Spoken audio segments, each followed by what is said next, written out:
Hey everybody, this is Erica from the Classy Climb blog. Doing a post today that everybody might hate me for. While I'm at it, definitely go on Amazon or go on my personal site, grab the 1099 lifestyle, the rise of the 1099 economy. Also check out 30 Days of Freedom. 2 books out there, helpful to you, helpful to what we're talking about. So biggest question is, are you middle class? We might have to do that test today. So listen, most people, if you go look up, they are 2 paychecks away from, if they lose 2 paychecks in a row, without unemployment, without emergency assistance, without some kind of money coming in, they would probably be in poverty or lose their home. Listen to that, 2 paychecks away. So what does that mean? People are living paycheck to paycheck. I think it's 70% of people making $100,000 are living paycheck to paycheck. Also did a video about that. That's absolutely sad. But if you live in New York, you live in Maryland, you live in northern areas, that's not uncommon. So I put together a little chart for you guys. Sorry, I should have wrote bigger, but you'll get over it. So do you have more than $5,000 in assets? And most people are gonna tell me, yeah, I got my car, my appliances in my house, my golf clubs, and all this other stuff. That doesn't matter. What I want them to do is grab a sheet of paper. I want you to write out everything you owe. Every single thing. If you have to print off your credit report to do this, it's important. It's so important to see where you're at. Sometimes it'll shock you into doing better. So for some people, it's mortgage. People, it's apartment. Mortgage, all your cars, anything you owe debt on. I mean, credit cards, and at the end of it, at the bottom of it, I want you to do a second sheet that says monthly outgo. Just your big stuff, your food, your lights, your light energy bill, like if you have kids in daycare, if you have kids in tutoring, you have kids at private school, write these things down so you know how much is totally going out, right? Because people are like, I'm paycheck to paycheck. They'll look up and like, I know people who are spending $3,000 a month eating out and they buy groceries. So, I mean, by the end of the month, they drop $900 on groceries, but they're not cooking at home and they're spending $3,000 a month eating out. That means they're spending like $100 a day eating out. I mean, it may be all pushed to the weekends and you're having a great fun weekend, but it's still $3,000. And when people really sit down and adjust it and look at it, they go, holy crap. So again, the average, do a quick blurb. The average African-American families, when they do this, they have $5,000. The average white families have about $67,000. The average Asian family is somewhere in like $107,000, $150,000. A big gap there between Asian, white, and black, like a big gap. Latinos, it's up and down. They can't really seem to pinpoint it due to the fact that, we have a lot of people who are illegal immigrants. They don't always fill out their taxes properly or do their income statement. You also have lots of people who just don't report. Some people just don't do their taxes. It happens. So some of these numbers might be up, off. Of course, Oprah has more money than this in assets. A lot of people have a lot more assets. But if you make $80,000 a year and you have an $80,000 car and you've got a $200,000 to $300,000 house and you've got $20,000 in credit cards, the average American has about $8,000 in credit cards. It gets up there. It gets high. And boy, if you and your wife are not both making $100,000, sorry, you're both not investing in your 401ks, you're both not putting money away in cash value insurance, term insurance, you're going to have some problems. So again, do you have more than $5,000? So let's even take a look at if you have $50,000. And people go, $50,000, Erica? Yeah, that's right. Look at the board. $50,000. $50,000 at 15% monthly dividend stock, which there are plenty of energy companies. I'll put some links below, dividend.com. That's only $625. That only gives you $625 a month. Monthly dividend check. Now, I know a lot of people who would gladly take this $625 check a month, pay energy bills, pay light bills, get some food with it, and possibly pay their mortgage. Okay. Some people would just turn around and reinvest it, which is just as good. Over here, you go, Erica, $50,000? I'm only 30. Haha, don't pull that one on me. If you started working at 20 years old and you did $200 a month, $200 or so change a month with your employee matching, 10 years you'd have that, okay? If you did $400 a month for 10 years, boom, you'd be there. Now, what people don't realize is when you have cash terms or term insurance, a lot of people will pay $500 to $900 a month for 10 years. At the end of the 10 years, they're done. They pay no more into it. Why? Because for the rest of their life, they can draw out of it. Why? It's term insurance. Go find out about it. Go call it Northwest Mutual. It's a good company to be with. Company I'm with, company I'm throwing off chunks of money to every month, because I want to turn around when I'm 41, 42, 43 and go, you know what I need? I need $50,000 this year. Thanks. Term insurance. Okay. And a lot of those people have insurance. They take loans out on themselves. That's a really good thing to learn about. If you lose your job and for 6 months you can't find another job, but you've got cash value of or equity in your insurance of $20,000 and you want to take a loan out on yourself, you can. Perfect time to do so. And then you just spread that $20,000 out for the basics. I would basically pay the mortgage. Everything else, lights and mortgage and food. That's it. I wouldn't play around with that loan. Okay. Again, so these are the 4 big pillars at the bottom I have for people. It's cash value insurance, rental properties, side business, investments. And people are going to go, Erica, I don't have a side business.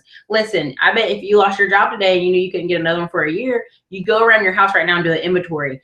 Pick out every single pair of shoes you haven't worn in a year. Pick out all the clothes you haven't worn in a year and get to selling them on Amazon, get to selling them on Etsy, turn them around, make them vintage, you know, clean them up, sell them out. There's a young man I know, he goes and buys shoes for $2 and $3 from thrift stores.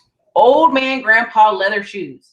Turns around, sells them from anywhere from $20 to $45 online. Why is that? Because people want good quality leather shoes. They don't want to pay $100 for them. And $40 and $20 is a great deal. Now, even better for a deal for him, he bought 3 of them for $2 and $3. He goes to the thrift store and does it all the time. He goes in and just buys tons of shoes, cleans them up, turns around, sells them.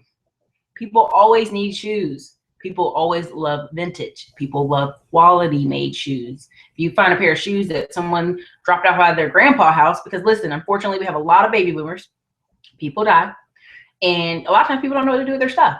They just turn around and toss it out. They don't need it. So a lot of times, instead of taking it to the trash, they say, let me take it to Goodwill so it'll have a good home. That's what they'll do. And then that's where that young man goes, picks up shoes, turns around and sells them. It's a good thing. Trust me. So, okay. Anyway, good. That's like just a side business for him. That is now his main business. Because if you sell 100 pair of shoes a month, you know, $40, you do the math, that's about $4 grand. You didn't spend that much on those shoes, maybe $200 on those shoes. That's a good living. So, but that also keeps you having to look all over. I would focus on Florida. I have a lot of old people. I'd go find leather shoes. All right. So investments. Again, Lending Club, Prosper, a lot of peer-to-peer lending sites, reality shares. There's over 50 real estate crowdfunding sites. You can invest for as little as $5,000. So you don't have to sit there with, you know, Eric, I've got $10,000 in my bank account. I don't know what to do with it. Well, you can buy your own property and learn, go through Bigger Pockets, learn to manage that property, or learn to have a management company take care of it for you and get you some income going, which would put you from investments to rental property. Or you could just put that investment in something like reality shares and get a dividend check on it, a monthly dividend check. So I'm going to put the board down. It's a great board. Worked on it. But another book you should grab, Millionaire by 30. Again, folks, I don't know how many times to tell you this. Grab you some of these books I'm showing in these videos. Millionaire by 30. I don't even care to get affiliate off of it. I'm not even linking affiliate to it. There's a great little pyramid on page 167. Well, in my copy. See that pyramid? I'll get a little closer. Is that better? Probably not. You need to get the book. All right, I'm going to read you off. There's over 16 different ways to have income. Okay, have income and things that can turn around and make you income if you lose your job. Commodities, business ventures, limited partnerships, raw land, speculative common stocks, low quality bonds, investment real estate, blue chip stocks, high grade bonds, mutual funds, CDs, maximum funded insurance, money market funds, U.S. Treasury bills, annuities, equity in house. Now, most people are going to say, well, Eric, I have one equity in my home, or I have two, I have some blue chip stocks. So listen, it's over 13 on there. 13. A great one to start with is the insurance, people. I don't know how to tell you this over and over. Insurance and equity in your home. If you are knocking out that mortgage and you're putting on extra payments every year, you'll be surprised how fast it builds up, especially in your markets in Texas, Austin, Round Rock, Dallas, Houston, you name them all. A lot of people I know have bought a house that was $100,000. Now it's $220,000 in value. Necessarily, not really. Sometimes they don't do a lot of work inside, but now they have $120,000 in equity. they can take out an equity loan. Me personally, I take an equity loan out and I would buy another property. Cheaper property, I would go buy a duplex. I'd go buy something that was bringing in income. Now, most people say, well, what if you just take the 120,000, Erica, and put it in dividend stocks, like you said? Yeah, I could do that. I could do 120,000 in dividend stocks. That'd give me about $1,000 or so a month at 15% interest or more. But I know me, and I'd probably like to better own a rental property where I have 100% control, not at the mercy of a dividend, of the stock, the company providing the stock or the dividend. And I would always focus on a fourplex, duplex, or more units if I could get it. I mean, if I could take that $120,000 and invest in a 16-unit apartment complex, I would do it. That's why it's important to own your own home. If you don't own your own home, then there's no potential for raised value. There's no potential for a home equity loan. A lot of people get home equity loans and turn around and pay off credit cards. And then within 2 years on average, they're back in the same credit card debt. Why? Because their habits didn't change. It didn't hurt enough. So there's many ways to do this, but I mean, what's prompting me to do this video is so many people are like, I'm middle class. Of course, no one would say they're lower class or working class. No one does.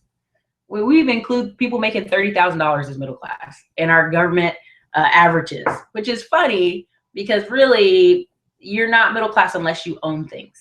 And people hate hearing that because a lot of times people only own a car. They don't own stocks. They don't own shares in companies. They don't own land. There's a lot of things they don't own. So it's really hard when I hear people say, oh, middle class, you know, it's hard being a working middle class person, upper middle class person. I'm like, what are you talking about? You're poor. Like in my mind, I'm thinking it. I never say it out loud. I'd be shot. But, you know, even I say to myself, I'm like, if you do the math and you write up all your liabilities and then write what your assets are, you are probably in a hot red mess. You're in a negative. And that should drive people crazy. Profit and loss statements.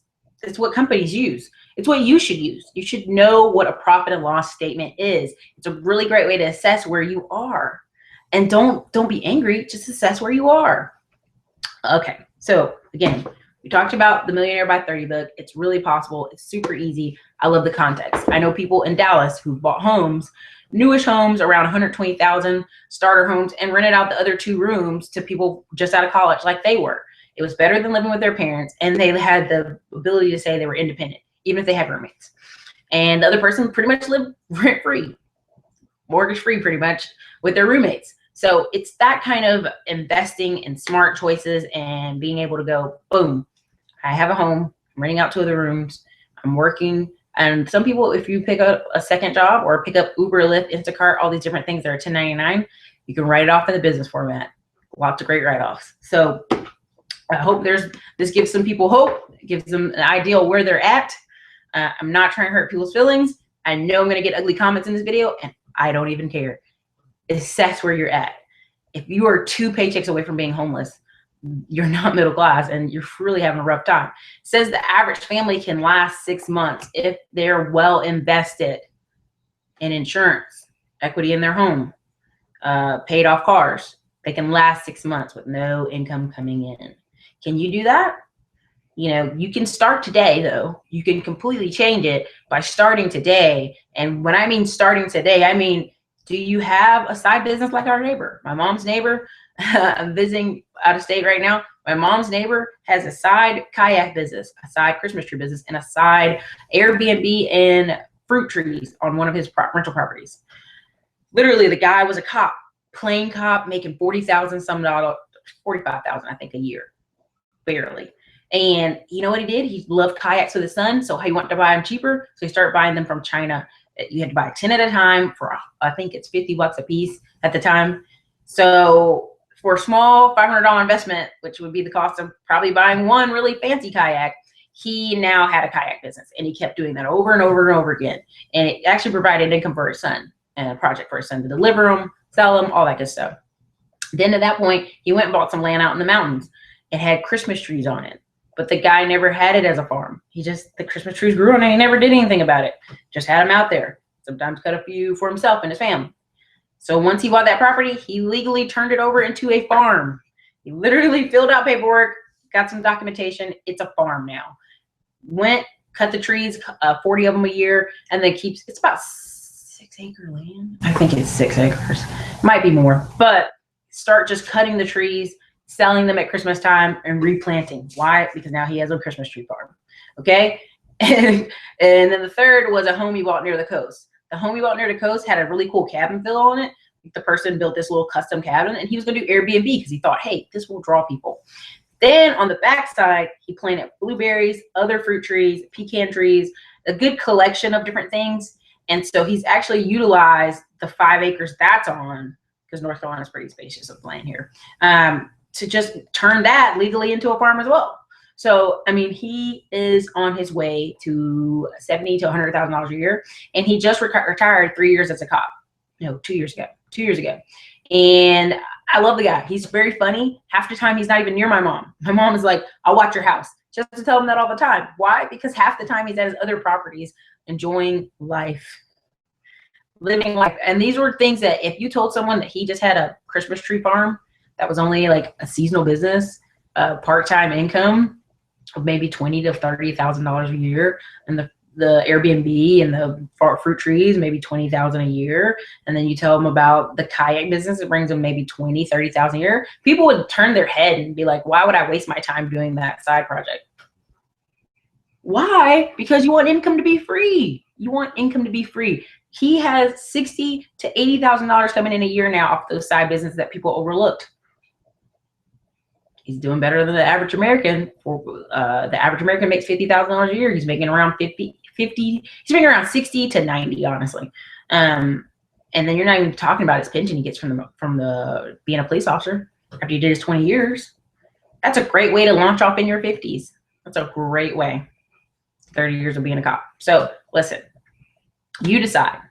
Are you middle class? Do you want to be middle class? Do you want to be able to withstand if HP fires you and 20,000 other people and live a really great life? Then you really got to get serious. And yes, Dave Ramsey always preaches about paying down debt, but there are so many people who make $10,000 a month, but they're not guaranteed to make it every month. You should be chucking away, if not $5,000 a month. Just basic math, $1,000 and a 15% monthly dividend account. 15% will give you $15 a month. I think it's $12.50 a month or something, if you do the math all the way out. So you're gonna go $15 a month, Erica? That's not really a lot. You know how many people get $5,000, $6,000, $7,000 tax returns? I know a lot of people. I know a ton of people who do. And every year they buy a car, or they buy some trips, or they go on vacation with their family. They use it for that, or they use it for just to cover emergencies. Really, in all, actually, they should be using that income to invest in monthly dividend stocks. Period. If they drop, $5,000, if they drop $6,000, they'll be over the sad bar of over. Do you have more than $5,000? Okay, right? So if they put $6,000 in, boom, they've completely changed that for themselves. And you're gonna go $6,000, Erica. That just makes them have $70 a month that comes in monthly dividend stock. Well, $70,000 covers a cell phone bill, but it also covers, if you get laid off tomorrow, you can go back and cash that month out. Now you have $6,000 sitting there waiting on you. People don't think like that. People think for today in iPhones. I got an iPhone 5, they want an iPhone 6, they go get it. They don't like their car anymore. After 2.5 years, they get another one. I've met people with $50,000 rolled over in debt from cars. And the guy was just driving a Charger. I was like, what was your car before? Oh, it was a Mustang. What was the one before that? It was a this or that or Escalade or whatever. And so it's crazy because people will keep rolling over these cars and keep this debt. When really, if you're really smart about it, you have a car that's paid off in 10 years and keep driving it. Just keep driving it. You can pay it off in 5 years and keep driving it. So I know, preachy video. People hate preachy videos. I really don't care if you hate it. It's just truth. It's just numbers. It's just facts. Grab an accounting book, grab this book, and get to reading. And really enjoy your life without the fear of being fired. Enjoy your life without the fear of being like, I have no options. This economy is greatly changing. There's still people that do manufacturing. There's still people that do farming. There's still people that do all kinds of jobs that we think don't exist. Turn on Mike Rowe, dirty jobs. There are all kinds of jobs people may not want in America. Quotations may not want, but that could be very fulfilling for you and you could live a great life. There's nothing wrong with working those jobs as long as you're putting income away to build for your future. You just don't know. You just don't know if you're HP and you're laid off. You don't know. So again, are you middle class? Those videos kind of tough. Talk to you guys later. This is Erica from the Classy Climb blog. You guys have a great day. Build wealth. Have a great summer.